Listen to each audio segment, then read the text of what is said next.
What's going on, family? Welcome back to JT's Mixtape. This is episode number 40. And if you guys are enjoying these podcasts, please give me a 5-star review on either Apple or Spotify. And if you're watching on YouTube, please hit the subscribe button. Thank you.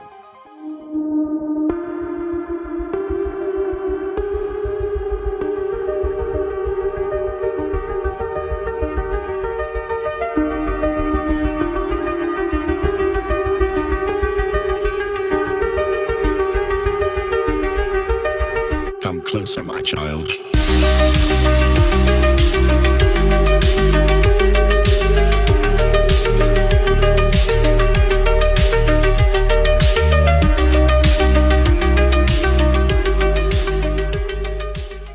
I have got a podcast sponsor. I was happy to partner with Modern Roots Life, and this is really cool because it's a Christian company. Modern Roots Life, they provide natural health supplements, natural salts, beef liver, magnesium, copper, lots of things. Natural, third-party tested supplements. And I think for me, I often complain about being very tired and having a bit of brain fog trying to do everything that we're trying to do. So I just started my regime. And so I'm excited to see how it works out because I think like you guys in this community that we don't really want to go to the doctor anymore. And I'm not saying you'll never have to, but I'm saying that if I can be more healthy, then I'm doing my best to try to do that now. Physically and spiritually and mentally. So if you guys want to check out Modern Roots Life, check out the link in my description. People often ask how they can support me. Well, I think it's really cool if you can support me by supporting people that support me and you get something in return. And obviously being healthy is a pretty good return. Brian, what's going on, brother? Nothing much today. Just heard some unfortunate news, that something just happened that we got to talk about. What's that? It was like the sad thing of that famous guy that passed away.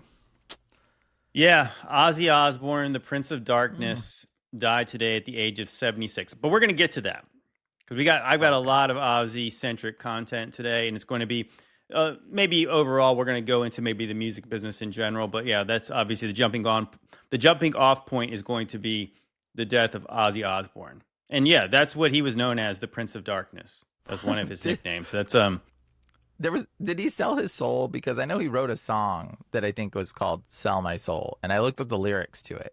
You know, like I said, if he ever actually said it. I don't want to get to Ozzy right away. Oh, okay, we can get there. Okay, all right. I was just explaining to Brian. I was saying that I have some ideas for JT's mixtape in the future, and I was saying that I was really considering like an idea of maybe featuring some smaller creators on TikTok. And if you guys in the audience are those people who are into the content we're into and they like the little season topic. So I want specifically maybe the people who just don't talk about the old world stuff and some of the Tataria stuff, but specifically point it back to Revelation chapter 20. I'm looking for content like that. And maybe if you guys want me to help you, give you a little push, make some videos, make some good videos.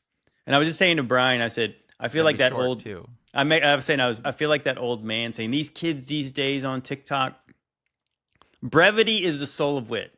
If Sir Francis Bacon probably said that, even though they say it was William Shakespeare, it's true though. So try to make your videos to the point. You don't have to leave stuff out, but make them to the point. That's what I like to do, and you don't have to make your videos just like mine. But the point is, JT's Mixtape, we'd like to feature lots of videos. So if that's you, and even if you got a good video right now, and you could just cut it down, just trim out the fat. If it's it's got to be under 3 minutes. Under 3 minutes, under 2 minutes better. But yeah, you know what I'm talking about, Brian. Yeah. Well, Brian, your videos are long though. Yeah, bro, I'm like the OG of long videos on TikTok too. I think I was doing it to the max, and the people were watching them still some reason. So yeah, obviously.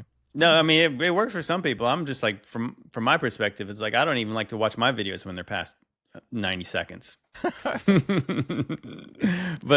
But yeah. So, anyways, yeah, that's kind of the topic we want to get to. Is that that's the topic that I'm most interested in often, and is that I like to present videos that share that worldview. And if you guys haven't noticed, that asking questions about history, those are some of my favorite videos to feature on here. So especially if you got any videos about tunnels, old world stuff, boots on the ground tunnels. stuff. Yeah, boots on the ground stuff. I love all that stuff. So yeah, if you guys, especially if you guys are on TikTok, tag me in the video if you think it'd be something that would be featureable on JT's mixtape. Because like I said, I need like an intern to find me videos now because I'm like, I can't be scrolling on TikTok all day long. It's like I said, it's kind of making me dumber, I think.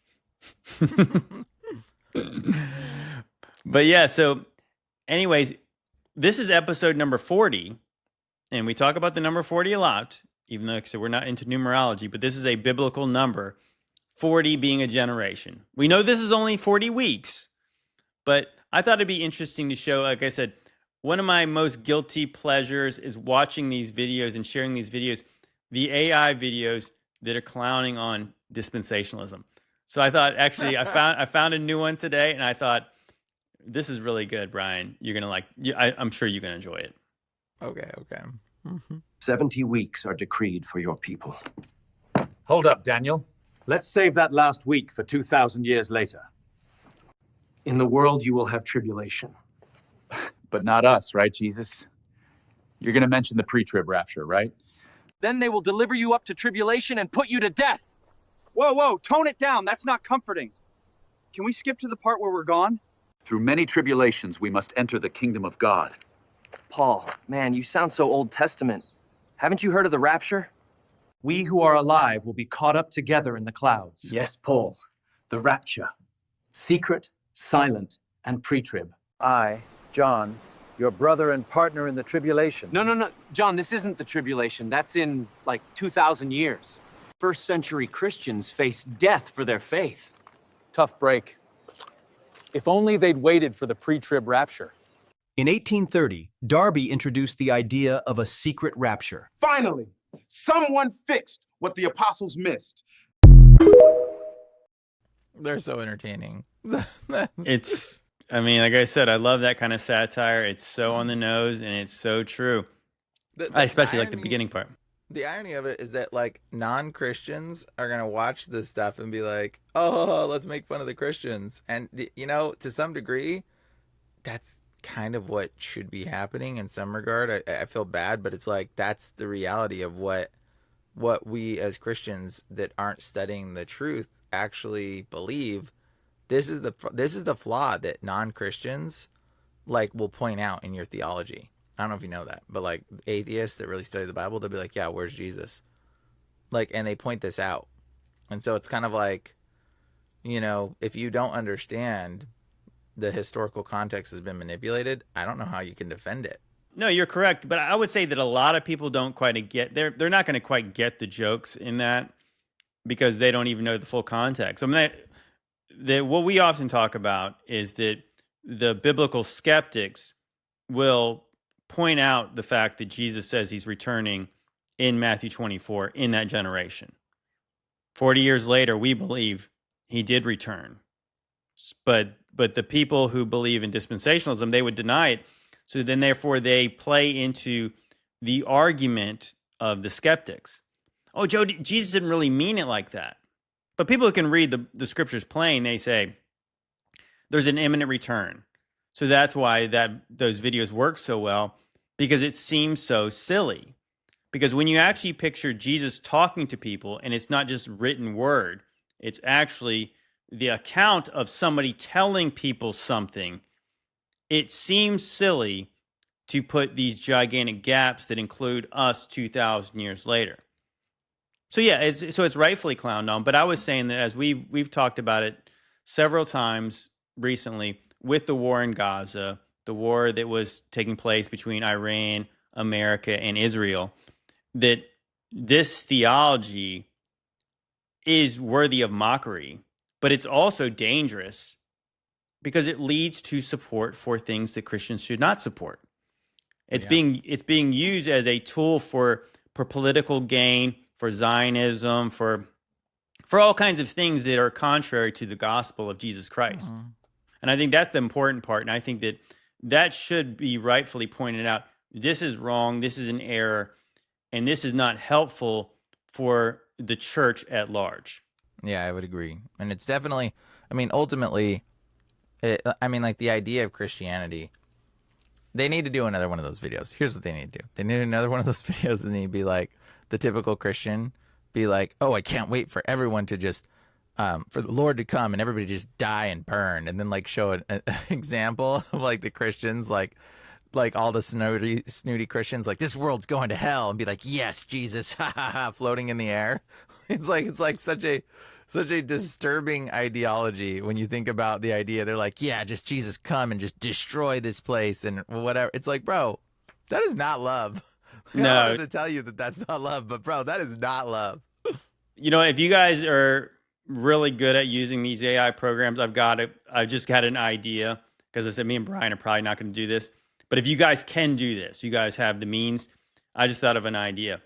What if you had like a Christian floating on one of those inflatable chairs in a swimming pool on his iPhone saying, this place is so horrible. God needs to judge this place. And it's like, because that's kind of the view it is. It's like that these people in their very comfortable houses and living pretty well compared to the rest of the world, saying how bad everything is. Not you guys know in this audience, we don't say this place is good per se, but yeah, like when you're talking about like, I can't wait till God rains fire down on this place because it's so bad. It's like, you got it pretty good. As that video pointed out rightfully, that the early church was being fed to lions. Okay, so they in their right minds could say, with a good heart saying, God, please judge this place soon. Because that's literally what it talks about in the book of Revelation, when it talks about the martyrs who are crying out under the altar. These ones are already been martyred. How long, Lord? How long till you basically take vengeance on the people who did this to us? And then the Lord gives them white robes, tells them to wait a little bit longer. So that's the kind of persecution that we're talking about. And I'm not saying that doesn't happen, because again, we talk about these conflicts in the Middle East. Like in Syria, they depose Assad. They bring in like literally like Al Qaeda, which I thought were like the bad guys. Like we allow them to rule over in Syria. And then what happens? Christians are martyred. So it is happening in certain places, but I mean, we are pretty insulated from that. And you know what? I didn't plan on playing this video, but I think this is a good video to play. I don't think I'm gonna play the whole thing because it's a little bit long, but there is some pastors in brick and mortar churches speaking truth, and I think this is worth sharing right now. If you're still supporting Israel in the year 2025, there's something seriously wrong with you as a person. You do not have a normal, healthy sense of empathy and morality. It's 2025. People by the thousands are leaving evangelical churches. More than any time in our nation's history. And a lot of it, if not most of it, has to do with they are sick and tired of their evangelical pastors and churches supporting genocide against the Palestinian people. They're sick of it. Jesus said the peacemakers are blessed. Not the people who support Israel. That's not what Jesus said. Did he? I dare you to find one verse of scripture where Jesus said, bless Israel and you'll be blessed. Jesus said, blessed are the peacemakers, for they shall be called the children of God. Our government representatives in Congress are facilitating, and our president is waging in the Middle East. You don't have to raise your hand. But have you seen the live feed videos coming out of those locations? Have you seen the bodies of the little babies blown apart? Have you seen the families in their entirety, entire families of maybe 15 or 20 wiped out? Have you seen the reports of the medical doctors? Have you seen the video coming out of the hospitals. The Western media has done their best to hide from the American people the atrocities of the Gaza genocide. But the videos are there online via the internet for all to see. Speaking of videos online, like one of the reasons this is why the TikTok ban was going on was because the videos were getting uploaded to TikTok. I'm just glad some pastors are talking about this now. It's about time. It is about time. And I guess to say, the truth is, we don't know how many pastors are speaking out about this across the country. These are good that was a good example of somebody who is speaking truth about this stuff. And this is what we're talking about, is that I'm sure people are going to label him anti-Semitic now. But don't you see now, if they do, how much of a farce that is? Yeah. They're hating it's like, because his name nobody is talking because they hate a certain person or a certain type of person, a certain race of person, even a certain religion of people. It's about what they're doing that we as a church cannot support in good conscience. But like I said, I've said this over and over again. It's easy in theory to say, oh, well, I'll support God's real chosen people, his children, and act like that we are basically stepchildren, right? But we're like reborn in the spirit to be part of the kingdom of God, the family, God's children, God's family. So no, it's a spiritual kingdom. And so the spiritual kingdom understands that it's about faith and it's about your heart. So when you see evil happening and you support that because you're like, well, it's really about bloodlines and all this other stuff. You don't get it. Like, you don't get it. You don't get it. You cannot, like, I think that at some point that you when you understand what the new covenant is, it's the laws written on your heart. And if you can see stuff like that and you can have a callous heart about it because you think you're doing right, you are no better than those Pharisees who said, oh, well, you're not supposed to heal people on the Sabbath because, you're not supposed to take so many steps. You're not supposed to do any work. That is exactly the same kind of just like legalistic spirit that Jesus was so angry about. Yeah. Because it's about people. I really like that part of what he says is that because Jesus on the Sermon on the Mount is saying, blessed are the peacemakers. All these people are going to be blessed, are the people who make peace, not war. That was excellent. And you know what? I didn't mean, normally I try to push the political stuff for the end, but you know what? I do have a follow-up because this is more illustrative of the kind of the topic we're talking about. We'll keep it on the theme right here. The IDF has struck the only Catholic church in Gaza. 3 people died from their injuries. 9 others were wounded, including one in critical condition. And the priest, the parish priest, Father Gabriel Romanelli, was also injured. Israel came out later on after international outcry, including from the White House. Israel came out and said, oh, it was a mistake. It was an accident. Was it an accident? I don't see any evidence that it was an accident. Can you provide me some proof that it was an accident? You struck the church. Churches are pretty obvious targets. They're pretty obvious sites, Can you explain to me how this was an accident? The Latin Patriarch seems to think it was intentional. The targeting of innocent civilians, not just a stray bullet, the targeting.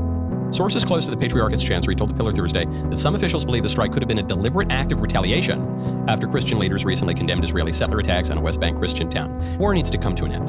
There need to be political consequences for this action, and the war needs to come to an end. How long is the war going to go on? Because it seems like there have been a lot of side quests and side missions. Going in, the Iran nuclear facilities, maybe potentially regime change in Iran, occupying southern Syria. It seems like there have been a lot of distractions. The war's been going on for almost 2 years. When's it going to end? Just, what's the end of it? Can anyone tell me that? When the hostages are released? Well, then focus on getting the hostages released. Well, no, when Hamas is totally destroyed. Okay, well, when's that going to be? When Iran is no longer funding terrorism. When's that going to be? When Syria is made safe for democracy. When? Give me an answer. Because the war cannot just go on indefinitely. A just war cannot just go on indefinitely. But yet it does. And yet it continues on. And yet it continues on and on and on and on. And when they made that peace in the Middle East agreement that Trump forced them to sign the first time, that's why Trump lost the presidency the first time, by the way. It was because he went against Netanyahu, and he made them all sign a peace in the Middle East agreement. This time, it seems a little bit different. It seems like he joined their team, and now he's riding along with them, it seems like, because now he's like orchestrating attacks. Like, I don't know if he's just like so like duped that he's such a fool, or if he knew the whole time, or what at this point. Because the first time it seemed like he went against them and it wasn't good, but now it's like they bought him and he's in their pocket. He's on a leash, from my eyes. But yeah, the one thing that he said, though, you said the war continues, but what he said was the key word in there was a just war cannot continue indefinitely. That's correct. Yeah. Well, I mean, what I'm just saying is like that we could view conflicts in certain, you could justify conflict in certain ways. Like maybe not as a Christian, as we were just talking about, like blessed are the peacemakers. But again, I always think I'm not a complete pacifist. If somebody broke into my house, would I defend my family with violence? Yes. So you could say, is it just to use violence to protect other people? Sure. I believe that's biblical. Like I said, we're judged by the law that's written on our hearts. So if you do bad things for good reasons, God is the judge about that. But what he's specifically talking about is that what is the end of this? And I think that's when you get into like the idea, is this a genocide, which it sure seems like it is this ethnic cleansing? Because it is, it's like there's no end to this unless they wipe this place clean. And then you have that garbage crap that Trump posted, that AI video of Trump Gaza and stuff like that, where it's like literally they're talking about making this, where these people's homes used to be, some kind of resort and stuff like that. It's so sick and evil. But yeah, so evil. What made me think about it though is like, we accidentally hit that Christian church. And I know people in the audience say, Catholics are not Christians. Well, I would say that the church doctrine is off. But these people do proclaim Christ to go to those churches. They're much more, you should support them much more than the people who in their Talmud says that our Lord is in the bad place, in some bad stuff, burning forever. That's what they say. Excrement. Yeah, that's what they say. So the idea that they accidentally hit this church. Do you remember? I'm old enough to remember, because I'm much older than you guys. I remember the first Desert Storm war. I remember the first war in the Middle East. I think I was like in middle school. But people were marveling at the precision strikes that our Air Force could do in like the early 90s, where they could drop these bombs and they could go right down like these air shafts in these buildings. Like, you know what I mean? Like the strikes were so precise. And so what is that? That is a long time ago compared to now. That's almost 40 years ago. You know what I mean? Like 35 years ago that war was taking place. So now you're telling me that they are accidentally doing airstrikes that hit a church. Yeah, really Come on now. Like I said, the church does not buy it. I don't buy it. And if your eyes are open, you won't buy it either, because I think it's pretty obvious at this point. Did you see the one where the Israeli soldiers are running over the statue of George on the horse who defeats the dragon with their tank? Oh yeah, it was Saint George. Saint George, statue. And yeah.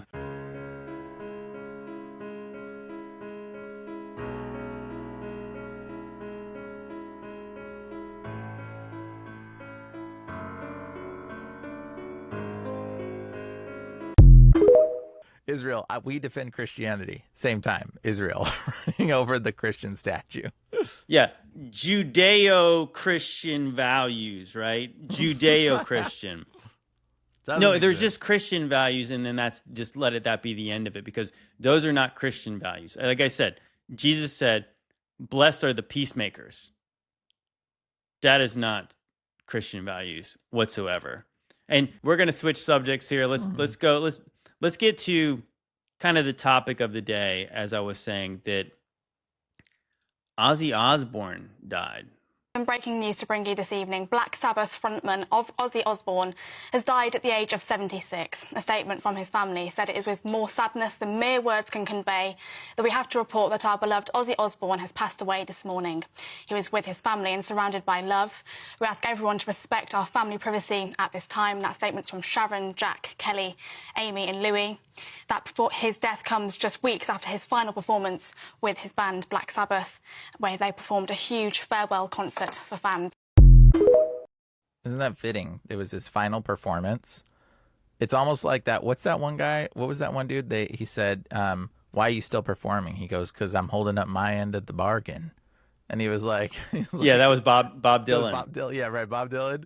And he said, because I'm holding up my end of the bargain. It's almost like, bro, Ozzy's like, this is my final performance. And then he held up his end of the bargain and Satan was like, okay, you're done now. Done. Boom. That was like literally like the tour was like it was kind of presented as that. It was like he was going to do this last tour and then he's going to die. Now, what's interesting, I saw a couple of interesting videos about that. But first, before that, I get to that farewell tour, I thought this was really interesting. If you guys are not familiar with Ozzy Osbourne, obviously big rock star, Black Sabbath, then he was a solo artist. And also then eventually he was very more humanized as he was in this reality show. One of the first really big reality shows was the Osbournes. Mm-hmm. And his brain was like mush from like all the drugs and probably the demons. But yeah, like they made him, I don't know, like it was a comical, sympathetic character. But here's kind of like what he was known for before that show. Style hotel in Florida. It was a tour of who could outgross the next, Ozzy sees a popsicle stick laying on the ground, and there's a long trail of ants going to it. And he gets down on his knees and he goes... All this snorting ants one night. I found me drunk snorting ants on this thing. Crazy stuff. And we're like going, oh, dude, that dude's f***ing crazy. Yeah, so Ozzy Osbourne's the kind of guy that when he's hanging out with Motley Crue, like in their prime, he is making them look like they're amateurs. He's snorting ants. So there's also famous accounts where somebody threw a live bat onto the stage while he's performing. He bites the head off the bat. And he also bit the head off a dove when he got a record deal and he was releasing a bunch of doves and he grabbed the closest one to him and he bit the head off of it. That is so disturbing. Dude is so disturbing. And then they're like, everybody's like, oh, he's endearing. Let's watch his reality TV show. I mean, it sounds like this dude was just full of demons. Full of demons. Yeah, I mean, that's that kind of stuff. Yeah, I mean, like the idea that he bites the head off a dove. I mean, you think about it biblically. For one, it's a sign of peace, right? The dove. But also it talked about when Jesus was baptized by John the Baptist, that the Holy Spirit descended upon him like a dove. Yeah. So biting the head off a dove is evil. And disturbing. It's sick and it's evil. Yes. It's so evil. What an evil way to kill a bird, too. Just like, ugh, I don't know. Just so many things seem wrong about that. I don't even know, man. Yeah, well, I would say that, to say the least. But I found something really interesting about his farewell concert. So this was really interesting. I got a couple of videos. I got 2 videos that are probably worth going back to back on, but this is really interesting. This connection with this other performer named Youngblood. I don't know if you've ever heard of him, Brian. Have you? Heard the name. Tens of thousands of people gathered from all over the world to attend Black Sabbath's last performance, many calling it Ozzy Osbourne's funeral. But let me tell you how this was a little bit more subliminal than people might realize, and how I saw it as kind of like a passing of the torches. One of the first things that I noticed in the comments section was how much respect Youngblood was getting from Ozzy Osbourne's fan base. Those that were never fans of him before are saying things like, this is what we need more in the music industry. Some fans saying that they love Youngblood, a newbie in the industry, as much as they love Ozzy Osbourne, a man who has performed for them for over 55 years. But how? For one, I found it interesting how close the Osbournes have been getting to Youngblood for the past few years. Even appearing in Youngblood's music video titled Funeral in 2022, almost like they were setting the stage for the transition. This is the same music video where Ozzy Osbourne gifted Youngblood a gold cross from his own neck. And then before Black Sabbath's last performance, Youngblood gifted Ozzy Osbourne a gold cross, but upgraded it with diamonds. By giving the cross back upgraded, Youngblood is symbolizing that Ozzy Osbourne's guidance has not only protected him, but transformed him. It was like saying, you gave me guidance, now I'm gifting you something of my own. Youngblood also covered the ballad Changes as a tribute before the final set. Changes is about transformation, loss, and moving forward. A perfect metaphor for Ozzy stepping away and a new generation rising. Backstage, Ozzy Osbourne said something very specific to Youngblood. He said, go conquer America. First, Ozzy Osbourne rarely ever gives that kind of personal encouragement publicly. This kind of felt like a nightly dubbing, from the Prince of Darkness to the Punk of Passion. Was he handing off the throne or just acknowledging a worthy successor in spirit? But in order for these kinds of legacies to live on, there must be another idol in place to collect all the energy from those mourning Ozzy. And I think they're handing that to Youngblood.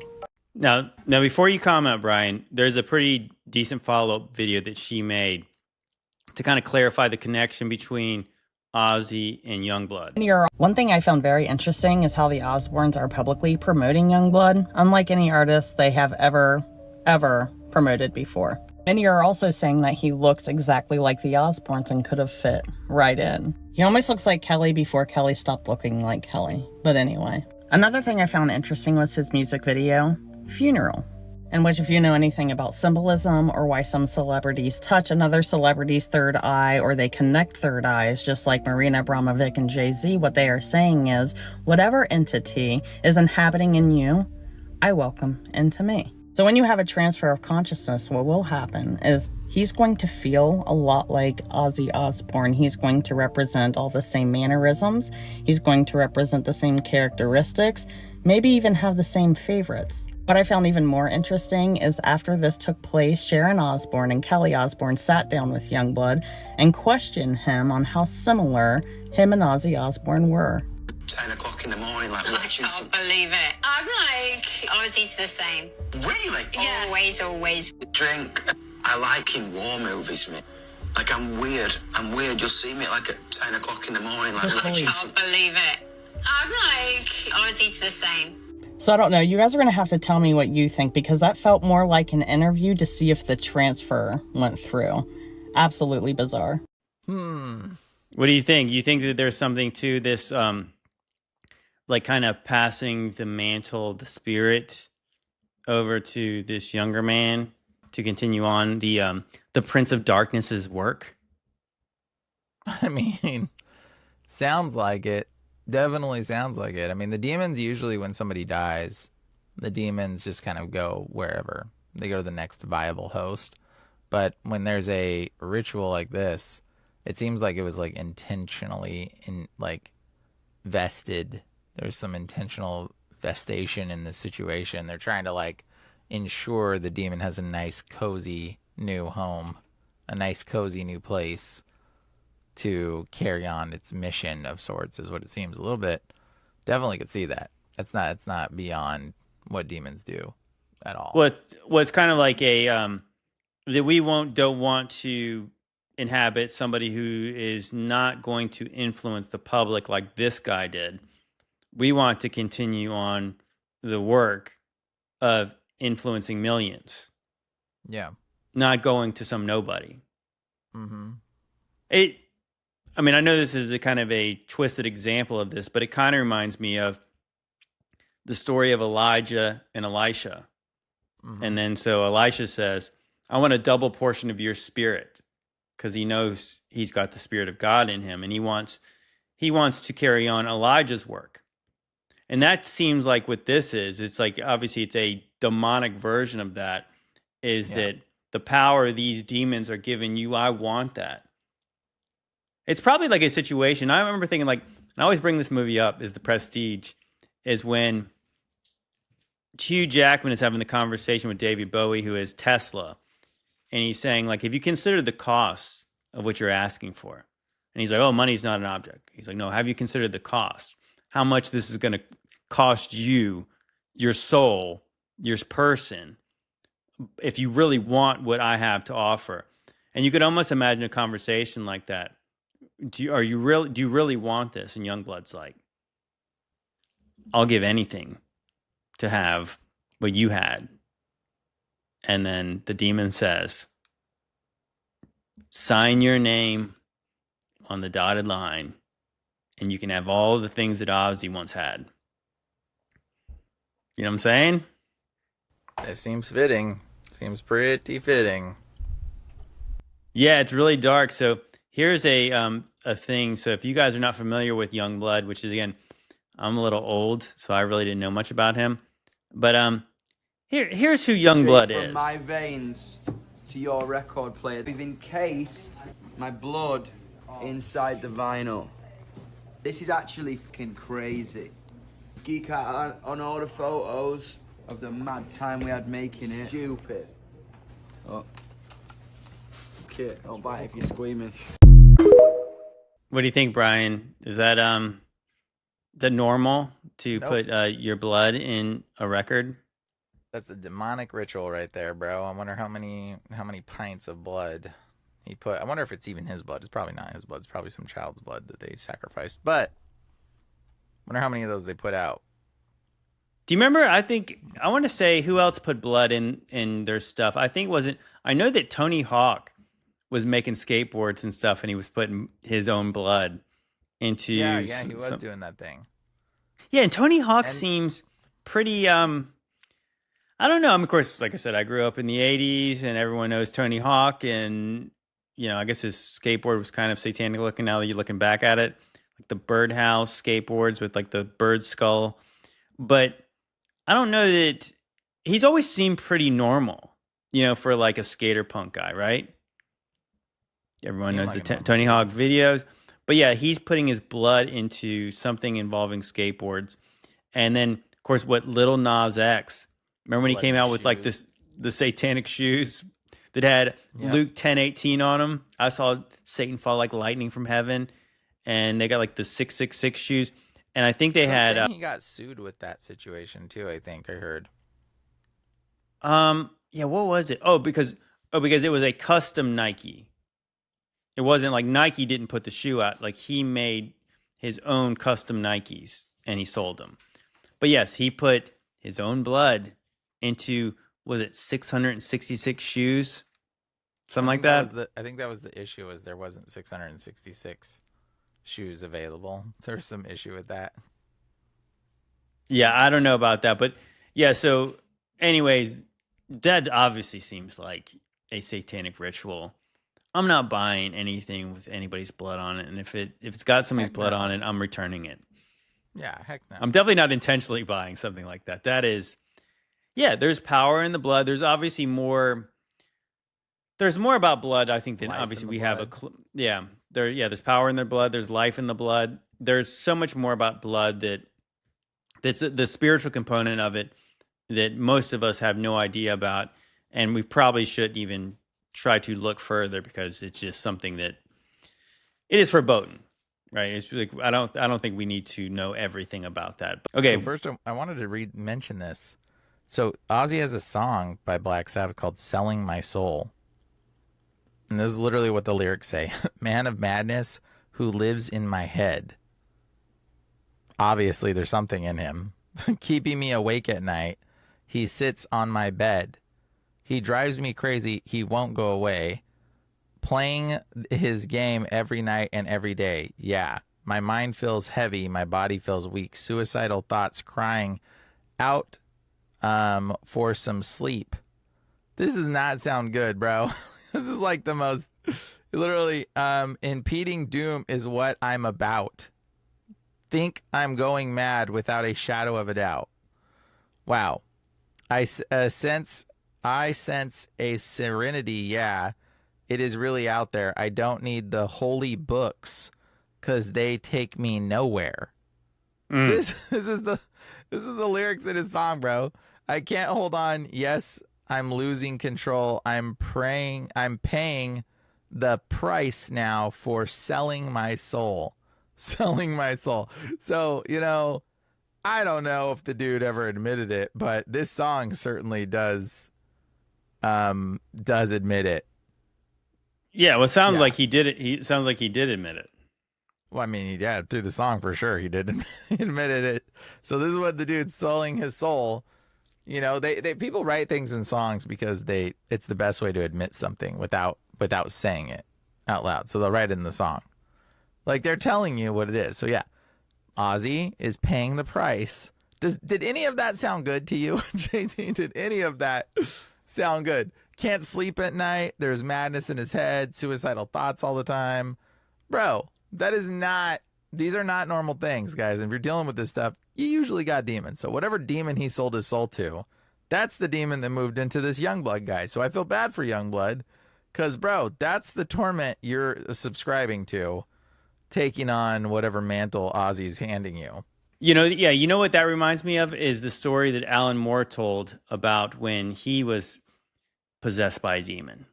He was talking about how it was like the worst month of his life, and then eventually he just let it happen.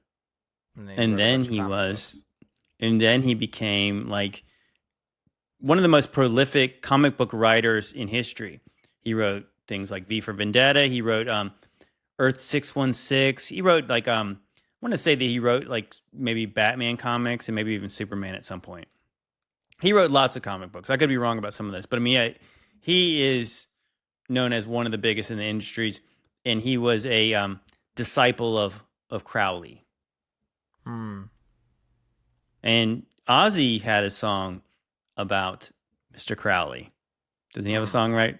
I'm pretty sure that Black Sabbath had a song called Mr. Crowley. Mr. Crowley, that's the name of the song, yeah. But you were talking about Ozzy selling his soul. Well, I have repped this documentary a lot, and I'm going to play a clip from They Sold Their Souls for Rock and Roll by the Good Fight Ministries and Joe Schimmel, because they had a segment on Black Sabbath, and we're going to go from Black Sabbath and we're going to go into a couple little rabbit trails from there, because it is interesting to see the connections with these certain people, the people in Black Sabbath and then past Black Sabbath. Check this out, Brian.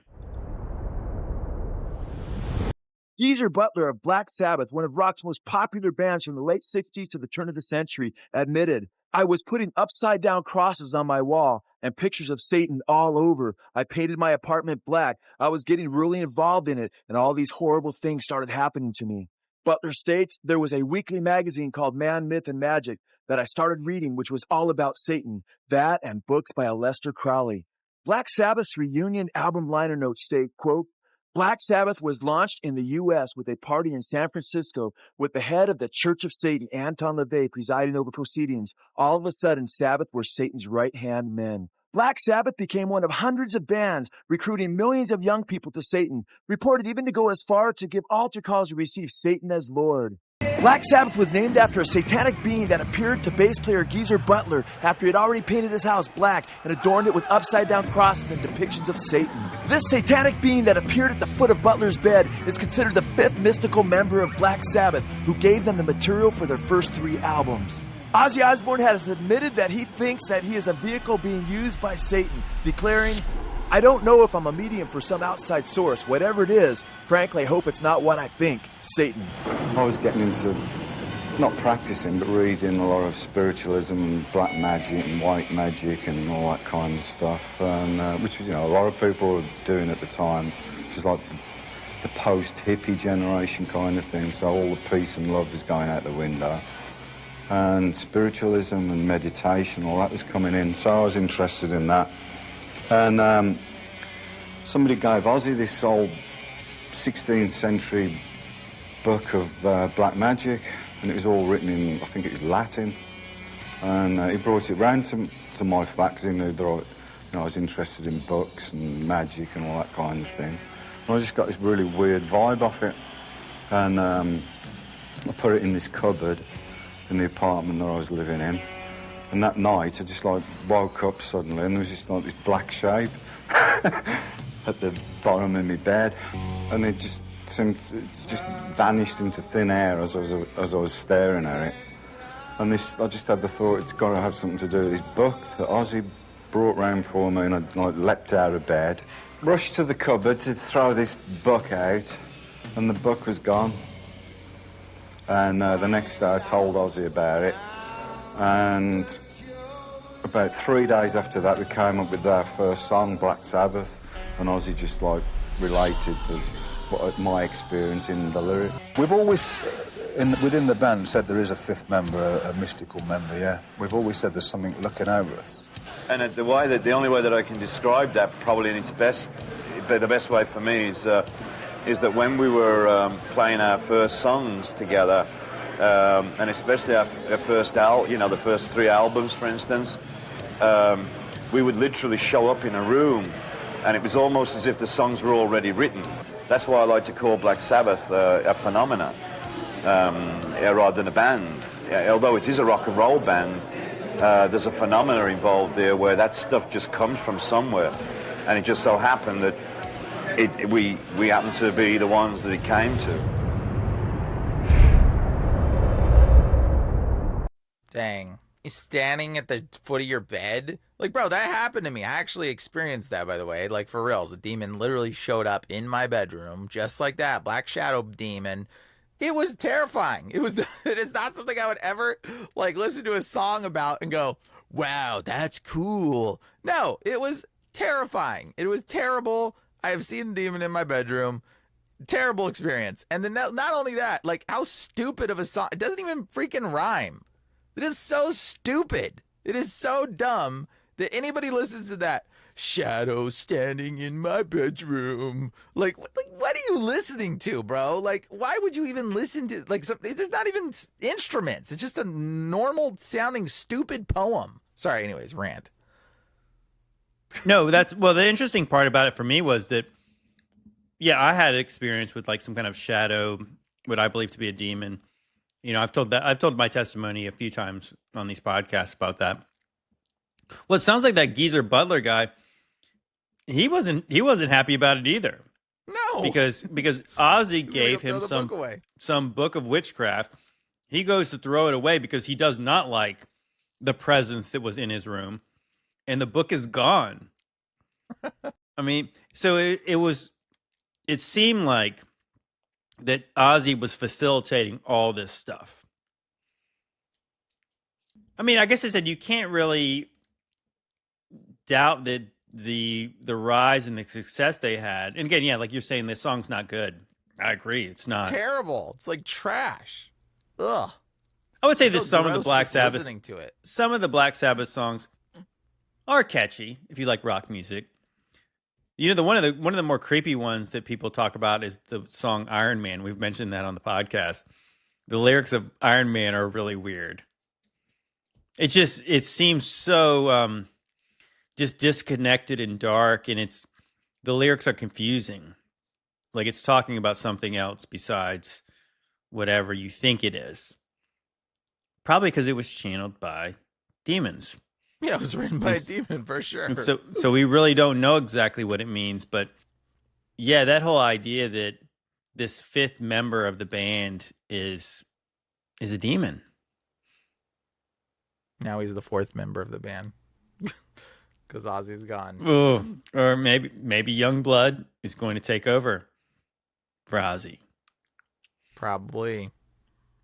But yeah, that's so dark and twisted. And that's what I like to bring up that documentary. And if you guys have not seen that, I would encourage you guys to watch it, because that really did open my eyes to all kinds of things like that. Because I understood when Joe Schimmel lays out, it's a long movie. I think they actually have a 10-hour version of it. It's like, really? I don't think you have to watch all 10 hours. I think if you go to their website and you buy it, it's about 2.5 hours. But that was the thing that tripped me on. I think I even mentioned this last week, was that I knew certain bands were satanic just because obviously they were, like Black Sabbath being one of them. But when they start talking about all the other bands, and what they really do is they draw a a line, this kind of tapestry, this thread that runs through the music business is this connection with Aleister Crowley. And when you see that, and they're all referencing this wicked man and his teachings and his philosophy, that when you see that, you're like, okay, when they connected to the Beatles, the Rolling Stones, Led Zeppelin, and then people like Elvis. And I think that's the thing that really kind of just, I don't know, there was like a chill in my bones, because you think you see the devil coming, right? And I think that's what they want you to think. That's probably why they got like red meat out there, like Marilyn Manson, AC/DC. They're openly proclaiming like their love for Satan. Again, Black Sabbath. I mean, Black Sabbath, they're literally having altar calls for people to accept Satan. Again, this is not a joke at this point. This is not shock value. These people are doing the work of the devil. I mean, good grief. You know what's really interesting, Brian, is I couldn't help but notice that lots of these people wear crosses. Isn't it kind of creepy that they all are repping the cross? Bro, demons love crosses. I've tried to explain that to people before. Demons love crosses. I got to some schizophrenic dude's house, and his house was full of crosses. And the demon in the schizophrenic dude was like, "What are you doing here?" And I was like, "I don't know, man." I was like, "Somebody called me over to pray for you, bro." And he was like, looked at me and he was like, "Oh, you're going to pray for me, you and your little Jesus?" I was like, "Me and my little Jesus, bro." And he's like, "Look around you, fool." He's like, "Your Jesus is dead. We killed him. Why do you think I put the crosses all over the wall?" That's what the demon spoke to the dude, told me. I'm like, that's a good point. I was like, it's a little bit alarming when you think of it like from the demon's perspective. That's kind of what they think. So I don't know. I never see people wearing crosses and go, "Oh, they're a Christian always." I'm like, I don't know, man. What I would point them to, though, is if you read that Gospel of Nicodemus, that Satan is telling Hades that he's going to kill the Lord of Glory. He's going to kill Jesus, and he's going to use the cross to do it. So I don't think that the demons necessarily look at the cross and think victory, because they know that was their ultimate defeat. Even it talks about, Paul mentions that if the devil knew, if he knew all the mysteries, of course they never would have crucified Jesus, because that allowed him to descend into hell, take the keys, hell and death, send up, let the captives free.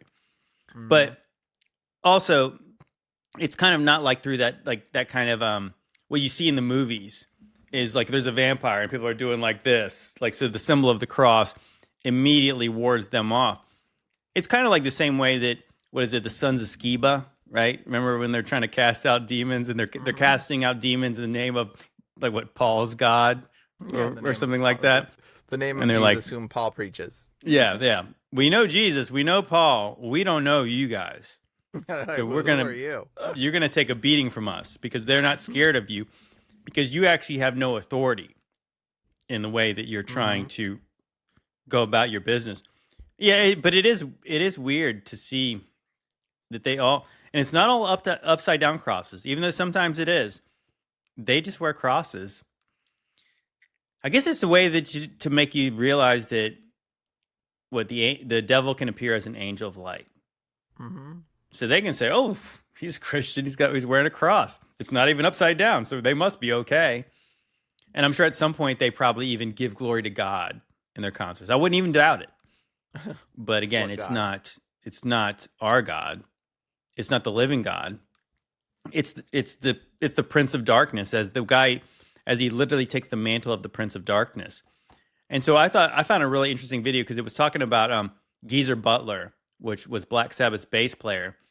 I was looking for videos about Black Sabbath today, and I found this one. This is really interesting, and this will open up the rabbit hole to us, so we can go down a little bit further. I saw a picture the other day of an artist I really like doing this, the rock and roll hand gesture. Where did that hand gesture come from? And I'm not talking about like pagan rituals. Who in rock music found it and was like, let's make this a thing? Now, the guy who most popularized it was probably Geezer Butler from the band Black Sabbath. He did it all the time at shows and photographs. Everybody in metal music started doing that thanks to him. And one of the earliest photographs of him doing it is in 1969. But before Black Sabbath and the whole metal scene started doing it, there was a band called Coven that in early 1969 could be seen flashing those devil signs on the back of an album cover. And the album's name is awesome. It's called Witchcraft Destroys Minds and Reaps Souls. So metal. But this is crazy. The earliest photographic evidence of somebody in a rock band giving the rock horns, devil horns, whatever you want to call it, was John Lennon from the Beatles? Yes, in 1968. In promo photos for their psychedelic rock film Yellow Submarine, you can see John Lennon flashing the devil horns. And what's even wilder is in the illustration for the artwork for that movie, you can see the cartoon John Lennon throwing up the devil horns. Thank you, John Lennon. Wow. The other popular coven, like as in a coven of witches, and it literally says witchcraft destroys minds and what captures souls. Are you freaking kidding me? Like that is, it's so that's exactly what it does. It's what the music does. Can't even believe that they're just like, that's the name of their band. Like, oh my gosh. Like, wow. Really subtle, really subtle stuff, right, Brian? And people are like, no, music's good. Like they straight up told you, witchcraft destroys minds. Oh my gosh, it's hilarious. But like I said, watching, they sold their souls for rock and roll, and then seeing like, oh, the Beatles are bad? Because I was of that generation. Well, I was children, obviously, of my parents who were of the generation to be Beatles fans, like when they were first big. And so, if you guys don't remember this, again, I'm old. When music was first getting kind of pirated, like Napster and LimeWire and all those kind of things where you could download music, I just had a field day just going back and just like getting like old music and just all the things. And my parents actually really enjoyed like that I was kind of getting into their generation of music, the 60s and 70s stuff. So I started to listen to the Beatles a little bit, and I enjoyed a lot of it. And yeah, like the Beatles were, what the normies would probably say is they got a little weird. But it was more than weird. Like when you go from like, I Want to Hold Your Hand to like the album that becomes like the Yellow Submarine movie. And then you think about like Sgt. Pepper's, where you have all those weird kind of faces on their album, like all the people depicted. Well, and one of them is Crowley. It's crazy. But like you see that, like that when they went over to East India and they get into like the stuff that they bring back yoga, all the kind of Eastern mysticism stuff. Yeah, it's satanic, and it's not even subtle. But yeah, nobody probably would have ever guessed that it was the Beatles who brought back the devil horn stuff, because you can't imagine a Beatles concert where people are repping that, right? Like if it's Metallica, yeah, you get it. If it's Iron Maiden or some band like that, yes, you would like, okay. But the Beatles? So there's a lot more to it. It's just kind of this idea of like the spirit of rock and roll. And that's what, if you like listen, if you watch that documentary, it gets into the idea of what the rock and roll spirit is. It's like this spirit of rebellion. Who's the ultimate rebel? We talked about him before, is that it's the serpent. That's why you have the Gadsden flag and the Don't Tread on Me symbol, even though Jesus once again told us we have authority to trample on serpents, tread on serpents, and trample scorpions. That is the enemy. The enemy is a rebel. He's a rebel against the heavenly kingdom. But you know, it's really interesting to kind of go into more about Lennon.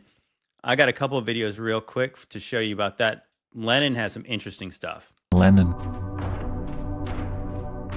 In 1960, at the age of 20, Lennon was at the very beginning of his musical career. At the start of the year, he had formed the Beatles, but by December he felt that they weren't quite reaching the levels of success that he desired. The story goes that he became obsessed with tales of a bridge in nearby Mossley Hill known as the Devil's Bridge. This is the part of Rose Lane that crosses the railway tracks, and there were rumours that if you visited the bridge at midnight, the devil would appear. And so, in the middle of winter, John Lennon snuck out of his aunt's house in the middle of the night, went to the bridge and waited. At midnight, a dark, horned figure appeared and offered John Lennon a deal. He would give him all the fame and money that he desired, but in 20 years, the devil would return and claim his soul. John figured that this sounded like a good deal, and he agreed. The next time the Beatles performed a gig, they noticed a big difference in the crowd's reaction. Sounds like he sold his soul. Yeah, like I got did something. Yeah, so I got a follow-up video for that. But real quick though, the Devil's Bridge, Brian. Do you remember we were just talking about the Devil's Bridges? Yep, the little round parts. That's kind of weird that he went to the Devil's Bridge. And so that, again, they sold their souls for rock and roll. That many people talk about the Crossroads. That's a place where you make deals with the devil. The Faustian bargain. I guess maybe over across the pond, you do it at the Devil's Bridge because there's lots of them. And you usually make the Faustian bargain. Or sorry, the Faustian. the Faustian bargain. Probably the same thing. Intentionally makes an agreement with a demon, makes a pact. And as the exorcists point out, demons aren't bound to any promises, but often they come through with what they promise. So there's some famous ones, which is in the book. John Lennon famously made a pact for 20 years of fame, and he got it. And 20 years to the day, he was shot and killed.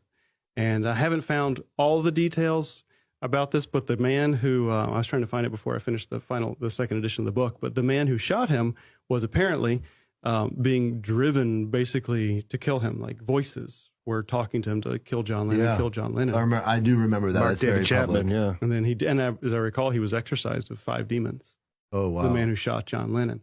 And they repeated the pact, renewed the pact close to the 20-year time when it ran up. And yeah, I mentioned 3 books that are good biographies on that whole thing. But so that's one. Wow, I've never heard that. And also on if you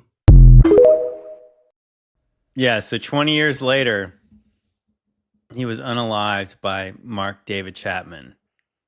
Makes me think of Final Destination. Wonder if the whole band made that agreement. They'd be running for their life for the rest, Final Destination situations where it's just anything could kill them. I mean, you think about it that. There's that whole mythos of rock stars dying young, and they're even more famous when they do, right? The 27 Club, which has something to do with Saturn, by the way. But yeah, that it's to somebody in the early 20s or their late teens, 20 years from now sounds like whatever, fine. You're going to make me the most famous rock star alive. Fine. But right, the Faustian bargain, how quickly time starts to go at some point.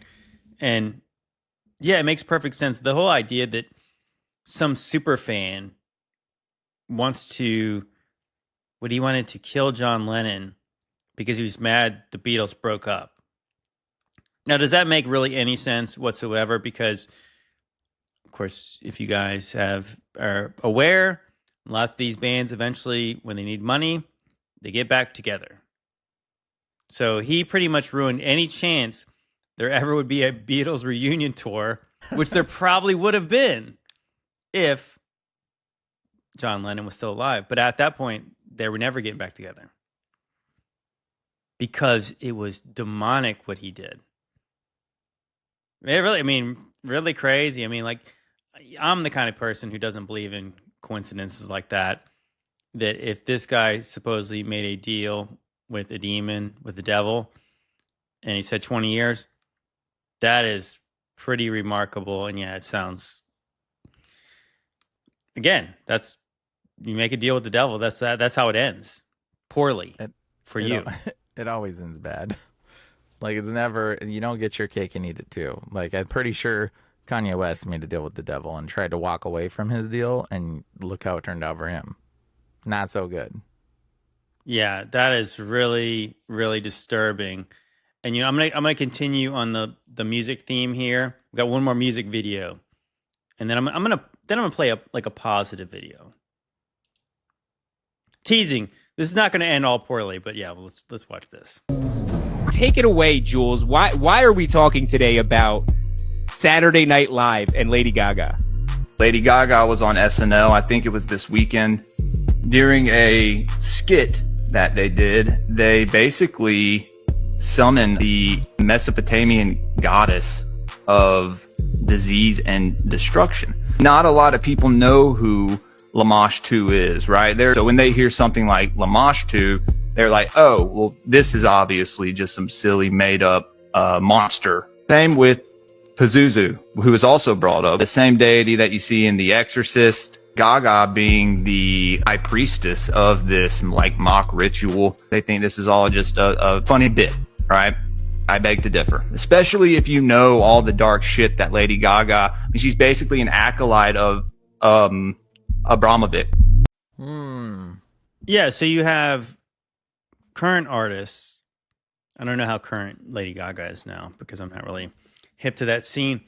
But yeah, why would you use the name of a real demonic deity for your SNL skit?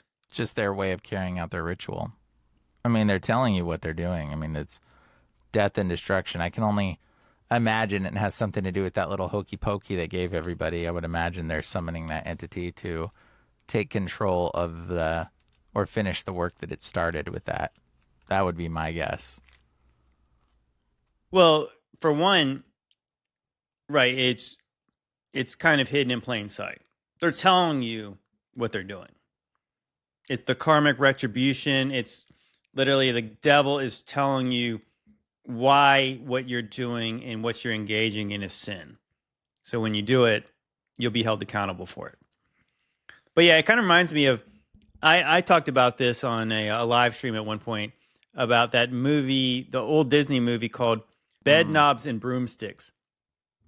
And of course, it's like the way that the movie's portrayed, it's such an innocent little movie. It's a fun movie where like real people go to cartoon land, and it's this fun adventure with like the parents and the kids and all that kind of stuff. Angela Lansbury, like Murder, She Wrote chick, is in this. But then it's all centers around this witchcraft book called, like, I think it's something about like the Book of Astaroth, right? Yeah, and you're like, that is a deity, a false deity from the Bible. Like, you can look this one up. Like, that's in there. And eventually, I guess they lose the sigil of Astaroth. It's literally a pentagram. And they're trying to track this thing down so they can get back to real life or whatever. And you're like, why, if this is a fun movie for kids, why would they ever invoke the name of a real satanic Mesopotamian deity? Maybe because Walt Disney was a weirdo? Maybe because it's real witchcraft. They're just doing maybe it right in front of your face. because there's real power in the stuff that they're doing and the glorification they're giving. Yeah, people don't see the spiritual world. They don't see it. They think it's silly, you know? I mean, like, people believe in, like, Jesus. You know, this is the funny part. People believe, like, oh, I raised my hand and I accept Jesus into my heart, so he's there. But you think you're not raising your hand at a rock concert and you think Satan ain't showing up, fool? Like, come on. Please. Like, right, you're raising the like, devil bro. horns, right? Yeah, you think it ain't showing up, bro? You believe the other way. I mean, and honestly, I think that's silly to even believe either. But you know, the reality is, demons are going to show up, and they're showing up when you're out there worshiping them, and you're watching their stuff, and you're there evoking their names, and you're saying their names in your household. They're showing up.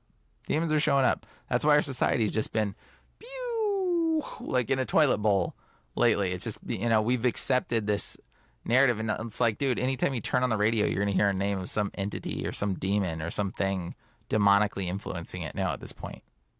Right, as we talked last week about that Imagine Dragons songs, you could imagine a whole concert singing in unison one of these ballads that invokes the name of a demon. Like, we have no idea of the spiritual consequences of that. right? Like what kind of authority you're giving over, what kind of consent you're giving over to this. And especially you put it in SNL, you make it a joke. It's not a joke. I mean, we do have some idea what it could do, but to the level of like why that the demons want their names to be spoken aloud. It even talks about, I can't remember if it's in Isaiah. It's one of the prophets where they're saying it's like it's shameful to even mention these beings' names. You think about like the movie Beetlejuice, right? You have to say his name 3 times, and then you've given him authority to appear, and then he won't leave afterwards. Well, it's Jews.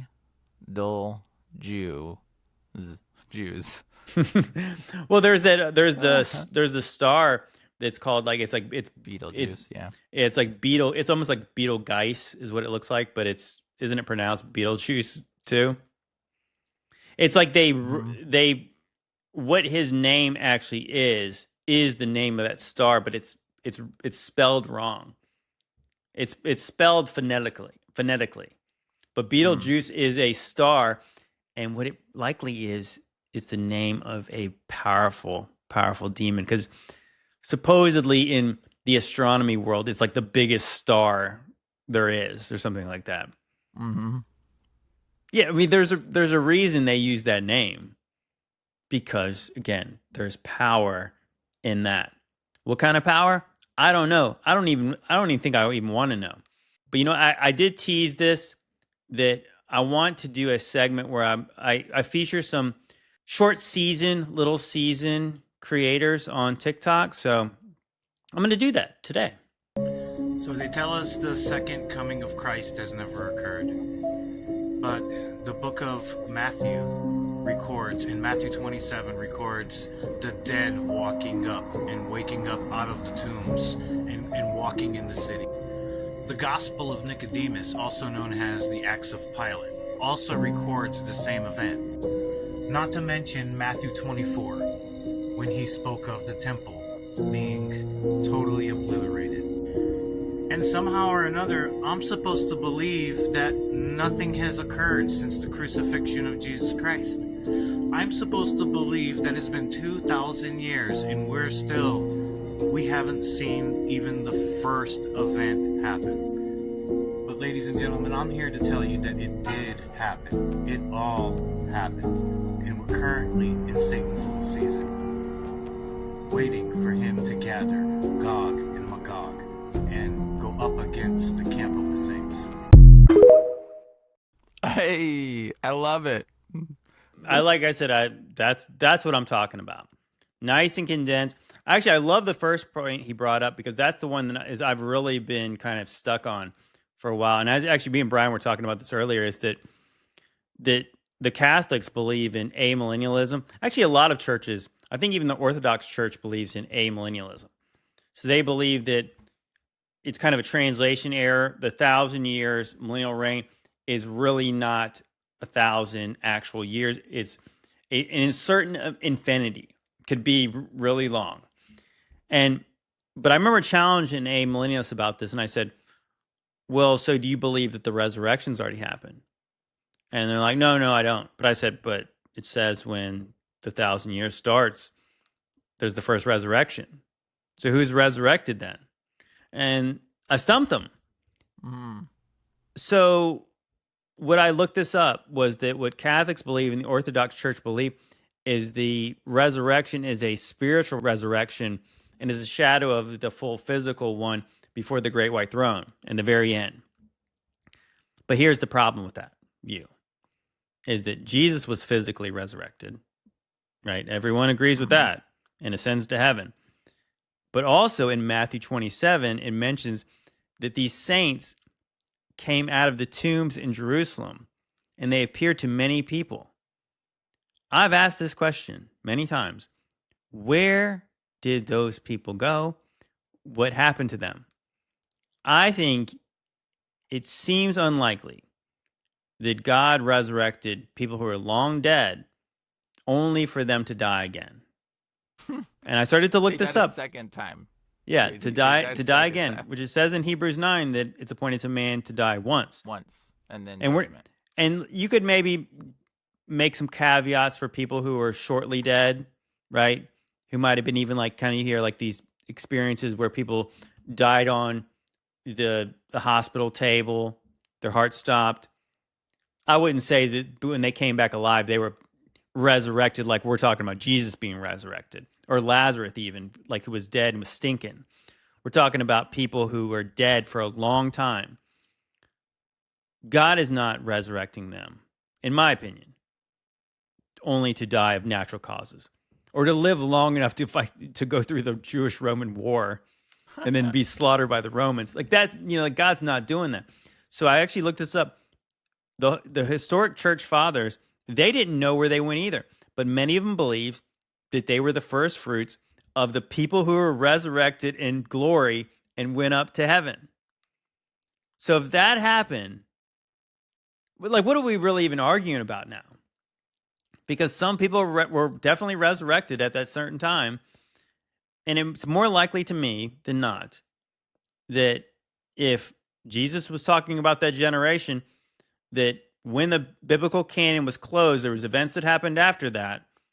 And that's when there was the resurrection. And then people were the saints are reigning in heaven in glorified bodies, just like Jesus has, just like the people who were resurrected in Jerusalem.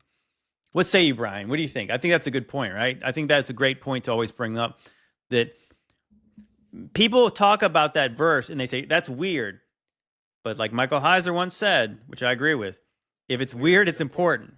We need to talk more about those people who are resurrected.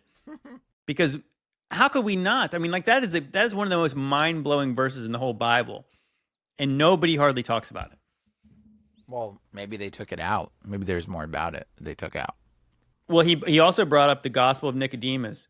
And we hear in the prophecy in Isaiah about how the Lord is going to set the captives free. Well, that's what's described in the Gospel of Nicodemus. That's like the Jesus' descent into hell, Hades, and then freeing the matriarchs and the patriarchs of the faith, releasing them. The gates, it's kind of like when Jesus tells Peter that the gates of hell are not going to prevail against God's kingdom. That's an offensive position, right? Or maybe it's even like you're trying to keep these people in this place by gates, but the gates of hell are not going to prevail against God's church, God's true Israel. The people who are always faithful to him, they're getting out. I think that's what it's about. Like, we're not going to siege hell because I don't care about hell anymore. They cared about hell then is because everyone went to Sheol and they were trapped by death in Hades. Those gates were wrecked and they were let loose. So what happened to them after they were let out? So when the captives were free, where did they go? I don't know. They went to heaven, they went to paradise, whatever you want to call it. But I don't think they went as spirits if these other men were resurrected, men and women were resurrected, Jesus was resurrected. I think that maybe that story is the same story, is the captives that were free were the people coming out of the tombs in Jerusalem. Could be. I think they may have been another group of resurrected individuals, but maybe. Well, I mean, I guess the point is we don't know him, but like you said, I think it's really weird. I think it's beyond weird. I think it's one of those ones where it's such an omission that my conspiratorial brain starts going, like, why isn't there more about them? Because who wouldn't want to go talk to them? Like, why wouldn't the apostles want to go talk to them and get, like, I don't know, lots of details about all the stuff that happened down there? And about what... I think they did, honestly. I'm of the opinion that those resurrected saints went all over the earth, and within 40 years turned the entire world into Christianity. That's what I'm of the faith. That's my belief, at least. I mean, very well could be, but I mean, I guess the truth is they did something. Well, and you saw a resurrected dude that was dead, and then everybody's like saying, yeah, he was dead for like 10 years, 20 years, 40 years, and now he's like here. Like, you would be like, oh, what? Like, you would want to hear what that guy has to say. You know what is the gospel? The gospel is the good news. who better to share the good news is somebody who died and was set free from hell. Dude, that would be epic. That would probably turn the whole world Christian, especially if it was like people in your town that like the Lord was just like, hey, you're no longer in hell. Like, I'm setting you free. And you come back to your town and be like, yeah.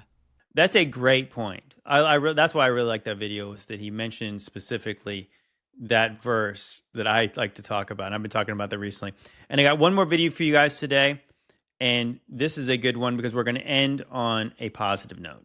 Everyone needs to know what these Amish people are doing right now. Remember those devastating storms that hit North Carolina last year? Well, they've never really made a big deal about it, but every single week since then, an army of Amish have been traveling hundreds of miles from Pennsylvania to help rebuild the town of Chimney Rock. And because the Amish grow up and are taught to build everything themselves, like their houses and barns, having an Amish volunteer hits different. Not only are they doing all of this with a smile, but the mayor of Chimney Rock reportedly said that if the Amish had not shown up, the entire town would have been a ghost town. Every single business in the town has been damaged in some way. So for months, they've been clearing up debris, insulating new buildings, organizing donated products, and repairing the buildings that can still be saved. Now, thanks to their help, the town is planning on being up and running again very soon. And they did all of this without a single request for publicity. The Amish are so great. Doesn't that make you feel good, Brian? I want to move there. I'm going to move into an Amish community. I think I'm going to do it. I think that's where I need to be. Hang out with the Amish. You know, they're kind of right on so many other things. Tell me you didn't feel something in your spirit when you're hearing that story. Yeah, no, you totally do. I was just like, it's like joy. Yeah, it's just like that.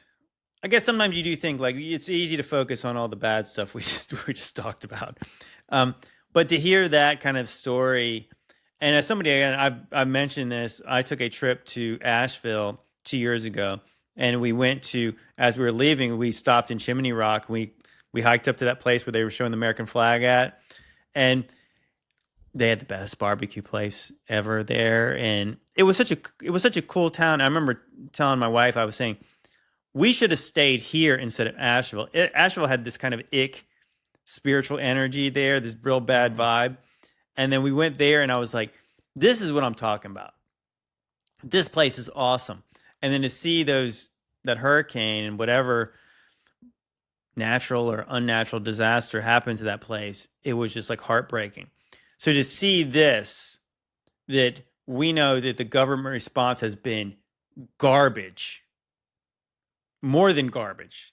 It's almost been criminal when you see like the stories about when they had those helicopters blowing the supplies, and all the people were trying to get supplies to these people, and there was these black helicopters and stuff blowing the stuff around, and real creepy stuff.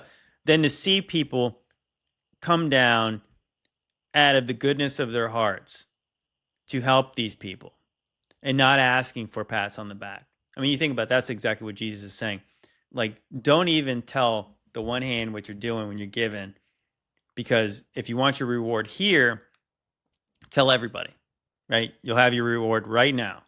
But if you want it in heaven, don't tell anyone. Just go do it for your heavenly Father and the goodness of what he wants to do for people. And so, yeah, I mean, I don't know all the Amish's like theology and stuff like that, but all I know is that is the heart of God. That's the heart of Christ right there, is to do for others when you see an opportunity to do good. And yeah, that is, yeah, I just want to leave you guys with that, because I think that there is still some good on this world, and it's worth, as a quote from Lord of the Rings, there's still good left in this world, and it's worth fighting for. So I would encourage you guys to do the same thing, is that when you see opportunities to do good, do it. Show the heart of Christ when you can. And I think that if we did that more often, this place would not be so bad. Agreed. So I got one more video, but guys, that's the end of the YouTube portion of the podcast. If you guys want to catch the rest of this will be most likely on Patreon, unless we can keep it PG. Probably won't be able to. But anyways, appreciate you guys hanging out with us. Once again, love you guys. If you want to get a shirt, Check the links in the description. Brian's got his link in there as well. Also, check out Modern Roots Life, the sponsor of this podcast. If you want to support me and your health at the same time, win-win, please do that. God bless you guys. See you next time. Later.